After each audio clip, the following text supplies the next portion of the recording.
Le tout-puissant Mazembe Anglebert a fait l'essentiel face au cercle sportif Don Bosco avant sa rentrée en Coupe d'Afrique de clubs. 2-0 a été le score final dans cette rencontre nocturne qui comptait pour la 4e journée des playoffs de la Ligue nationale de football ce mercredi 11 mars 2015. Ouverture du score 28e minute par Salif Koulibaly sur balle arrêtée.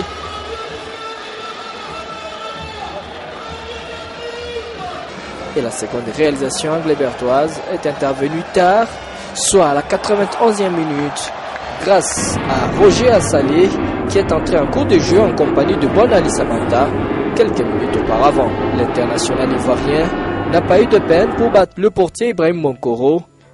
Et les résultats pouvaient être plus que ça si Ali Samanta avait logé la balle au fond de filet suite à une autre action initiée par le même Assalé. Adama Traoré passe le relais à l'attaquant tanzanien qui bute sur les défenseurs salésiens. Dans ces matchs où certains cadres ont été reposés, Patrice Carteron a tiré quelques renseignements avant les voyages pour l'Afrique du Sud.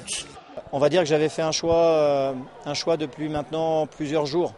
On est sur une longue série de matchs tous les 3 jours.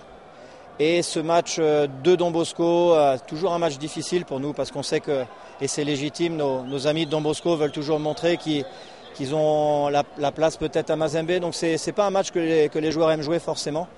C'est pour ça que j'avais plutôt fait le choix de mettre une équipe dimanche, en sachant qu'on avait moins d'une semaine de travail, et de préparer dimanche matin quasiment un deuxième 11 avec des joueurs qui ont travaillé dur ici dimanche matin pour pouvoir jouer le maximum sur ce match de Don Bosco. C'était pas un pari risqué parce que j'ai confiance dans les joueurs, mais je souhaitais en tout cas ménager certains cadres et donner du temps de jeu à d'autres, parce que quand on va enchaîner ensuite des matchs tous les 3 jours, il faudra à la fois qu'on soit performant dès le match de Mamelodi Sundowns, mais derrière il faudra continuer à garder la tête du championnat en Lina Foot et garder la tête des playoffs. Donc les enseignements, c'est que déjà on n'a pas eu de soucis physiques, ça fait plaisir, les joueurs montent en puissance.